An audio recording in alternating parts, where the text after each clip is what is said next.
Welcome to Luca and Miguel. Enjoy the video. In this video, I will explain how to change the oil in your Nissan Rogue. First, gather your supplies. You will need a new oil filter, typically a 4 or 5 quart container of the correct engine oil, a drain pan, a wrench for the drain plug, and an oil filter wrench. Also, have a funnel and some rags handy. Always prioritize safety by using a jack and sturdy jack stands to support your vehicle securely before starting any work underneath. With your vehicle safely elevated, slightly warm up the engine for about 5 minutes. This helps the old oil drain more easily. Now, locate the oil drain plug, usually at the bottom of the oil pan.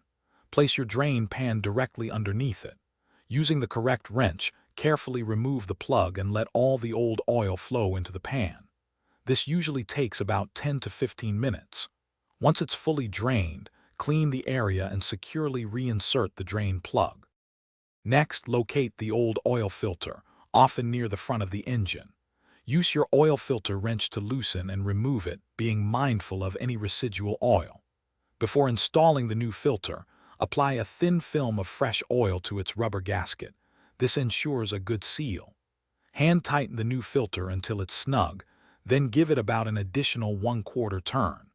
Finally, lower your vehicle and use a funnel to carefully pour in the new engine oil, typically around 4 to 5 quarts for a Nissan Rogue. After adding the new oil, check the dipstick to ensure the level is correct. Start your engine and let it run for a few minutes, carefully inspecting for any leaks around the drain plug or the new oil filter. Turn off the engine, wait about 5 minutes for the oil to settle, and then recheck the dipstick one last time. Top off if necessary. Remember to properly dispose of your used engine oil at an approved recycling facility. Never pour it down the drain. Congratulations, you've successfully changed your oil. Thanks for watching and please subscribe. It's the best investment you'll ever make.